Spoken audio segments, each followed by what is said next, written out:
میرے پیارے آقا صلی اللہ تعالی علیہ وسلم کے پیارے دیوانوں، رب ہمیں پال رہا ہے، اللہ ہمیں پال رہا ہے، سب کو پال رہا ہے۔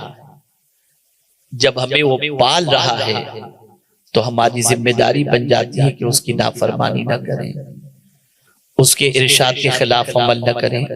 جتنی بھی مخلوق ہے، ساری مخلوق کو پالنے والی ذات اللہ کی ہے، لیکن کوئی مخلوق ایسی نہیں جو اللہ کی نافرمانی کرتی۔ میں ایک مثال کے ذریعے سمجھاؤں، سورج کو بھی پالنے والا اللہ، ہر شے کا پیدا کرنے والا اللہ، اللہ خالق کل شے۔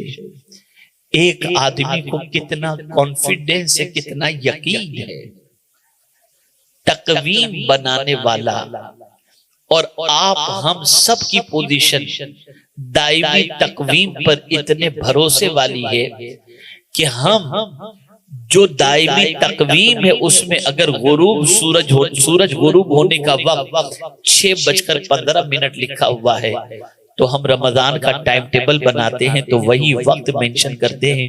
اندر سے ہمارا ضمیر کہتا ہے سورج نہ 1 منٹ پہلے غروب ہوگا نہ 1 منٹ بعد میں غروب ہوگا، جو وقت لکھا گیا ہے اسی وقت پر غروب ہوگا۔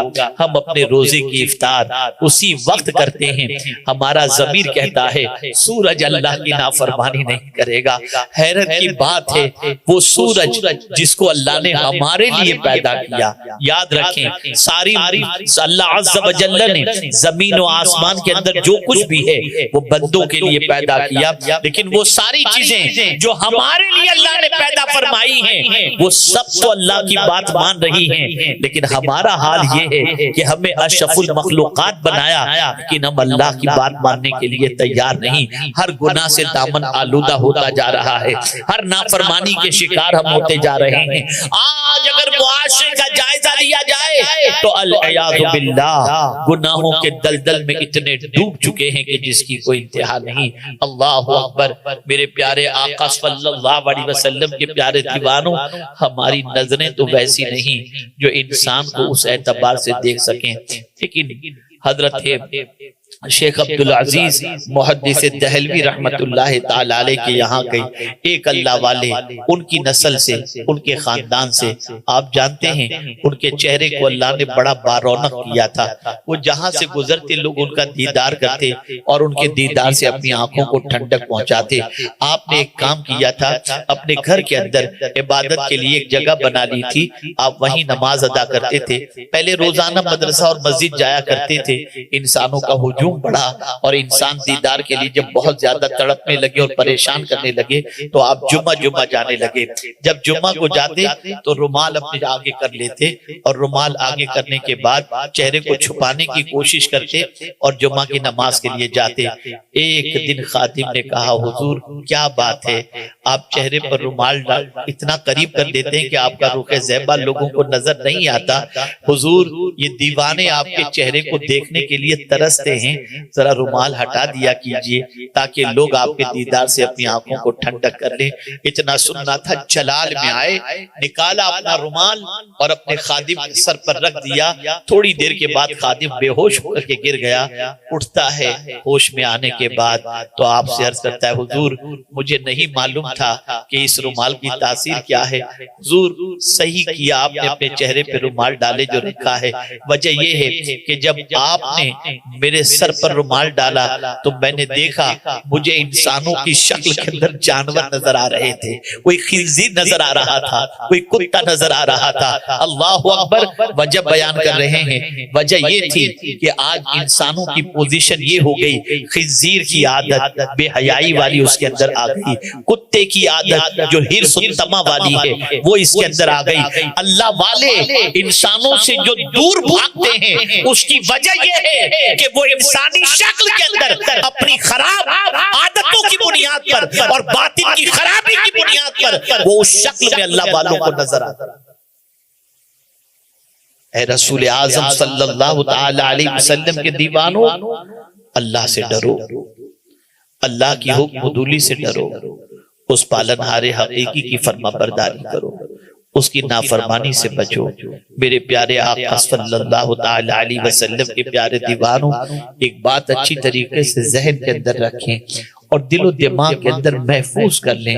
میرے پیارے آقا صلی اللہ علیہ وسلم کے پیارے دیوانوں، سوائے جن کے اور سوائے انسان کے اللہ کی نافرمانی کوئی کرتا نظر نہیں آتا، وہ بھی سب نہیں الا ماشاءاللہ۔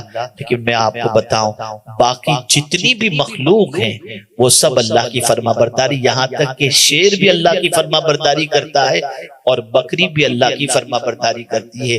میں مثال کے ذریعے آپ کو سمجھاؤں تو بات اچھی طرح سے سمجھ میں آ جائے گی۔ شیر کے سامنے گھاس رکھ دیجئے، شیر نہیں کھائے گا، اور بکری کے سامنے مردار رکھ دیجئے، بکری مردار نہیں کھائے گی۔ بکری جانتی ہے کہ اس کی خوراک یہ مردار نہیں گھاس ہے، اور شیر جانتا ہے اس کی خوراک گھاس نہیں مردار ہے۔ اے مسلمان، تجھے کیا ہو گیا کہ تو یہ بھی نہیں دیکھتا تیرے لیے اللہ نے کیا حلال فرمایا اور کیا حرام فرمایا؟ جو جی میں آیا کھا رہا ہے، جو جی میں آیا پی رہا ہے۔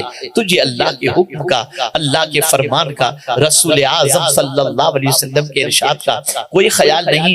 اے رسول اعظم صلی اللہ علیہ وسلم کے دیوانوں، یہ بات اچھی طرح سے ذہن میں رکھو، جب انسان اللہ کی نافرمانی کرتا ہے تو سب سے پہلے اللہ تعالیٰ اس کے دل کو کمزور کر دیتا ہے۔ یاد رکھیں، اللہ کی نافرمانی سے دل کمزور ہوتا ہے اور اللہ کی فرما برداری سے انسان کا دل مضبوط ہوتا ہے۔ آج اگر ہم چوہے سے ڈر جاتے ہیں، چھپکلی سے ڈر جاتے ہیں، مچھر سے گھبرا جاتے ہیں، وجہ یہ کہ ہمارا دل کمزور ہو چکا ہے۔ لیکن اللہ والے شیروں پر سوار ہو کر کے نکلتے تھے، انہیں کوئی خوف نہیں ہوتا تھا، اس لیے کہ وہ گناہ سے بچے ہوئے تھے۔ مجھے یاد آ رہا ہے افریقہ کے اندر جب اللہ کے رسول صلی اللہ علیہ وسلم ایک صحابی پہنچے، اور پہنچنے کے بعد انہوں نے دعوت دین کا کام انجام دیا اور علاقے کے علاقے آغوش اسلام میں آنے لگے، تو بعد میں یہ طے ہوا کہ اب کیا کرنا چاہیے، کہیں ایسا نہ ہو کہ ہم چلے جائیں اور بعد میں یہ اسلام سے ہاتھ دھو بیٹھیں۔ تو طے ہوا کہ ہم سب نے یہاں کچھ عرصے تک قیام کرنا چاہیے۔ اب صحابہ کی، تابعین کی فوج بڑی لمبی تھی، اللہ اکبر، کہاں قیام کریں گے؟ تو خیال آیا، کمانڈر نے، اس زمانے کے وہ صحابی رسول نے، انہوں نے فوراً فرمایا فلاں جنگل میں ہم قیام کریں گے۔ تو ماتحت والوں نے کہا حضور، جنگل میں درندے ہوتے ہیں، کیڑے مکوڑے ہوتے ہیں، اگر کھا جائیں گے تکلیف پہنچائیں گے، اذیت پہنچائیں گے، جنگل میں کیسے رہیں گے؟ اللہ اکبر۔ وہ صحابی رسول فرماتے ہیں تمہیں گھبرانے کی کوئی ضرورت نہیں، ہم رہیں گے تو انشاءاللہ جنگل میں ہی سب کا انتظام وہیں پر ہوگا، اور تم گھبراؤ نہیں، کوئی درندہ تمہیں کچھ نہیں کر سکتا۔ یہ کہتے ہوئے سب نے، جب انہوں نے یہ فرمایا، سب اطاعت کرتے ہوئے ان کے پیچھے پیچھے چل پڑے۔ جنگل کے آنے سے پہلے بلند آواز سے انہوں نے ارشاد فرمایا، اے جنگل کے جانوروں، اے جنگل کے حشرات الارض، سب جنگل خالی کر دو، مصطفیٰ کے غلام اس میں رہنا چاہتے ہیں۔ بس اتنا کہنا تھا کہ تھوڑی دیر کے اندر جنگل خالی ہوتا ہوا نظر آ رہا ہے۔ آپ اندازہ لگائیں، جب کوئی اللہ کی مانتا ہے تو اللہ کی مخلوق بھی اس کی بات ماننے لگ جاتی ہے۔ آج ہماری اولاد ہماری بات نہیں مانتی، وجہ یہ ہے کہ ہم اللہ کی بات نہیں مانتے۔ ایک جملہ عرض کر کے میں اپنی گفتگو کو ختم کر دوں۔ ہم فجر کی نماز کے لیے اپنے بچوں کو آواز دے کر اٹھائیں تو بچہ نہیں اٹھتا، ہلا کر کے اٹھائیں نہیں اٹھتا، ٹھوکر مار کے اٹھائیں تو نہیں اٹھتا، اللہ اکبر، کروٹ لے کے سو جاتا ہے۔ کیا وجہ ہے؟ ہماری ٹھوکروں سے زندہ بچہ ہمارا اٹھتا نہیں دکھائی دیتا، لیکن غوث پاک ٹھوکر مارے تو مردہ زندہ ہو جائے۔ وجہ سب سے بڑی یہ ہے، جو قدم اور جو پیر اللہ کی فرما برداری کرتے ہیں، اللہ تعالیٰ ان پیروں میں طاقت و توانائی عطا فرما دیتا ہے۔ مسلمانوں، بے چینی اور بے قراری کی وادیوں سے نکلنا ہے تو پالنے والے رب کی فرما برداری کرو، اس رب کے احسان کو یاد کرو، اس رب کے فرمان کو، اس رب کے کرم کو یاد کرو میرے پیارے آقا صلی اللہ علیہ وسلم کے پیارے دیوانوں، جب اس کے کرم کو یاد کرو گے، اس کے احسان کو یاد کرو گے، اس کی کرم نوازیوں کو یاد کرو گے، تو انشاءاللہ تمہارے اندر اطاعت کا جذبہ پیدا ہوگا، جذبہ فرما برداری پیدا ہوگا۔ اللہ کرے کہ ہم اپنے رب کی اطاعت کرتے ہوئے اپنی زندگی کی ساعتوں کو گزاریں۔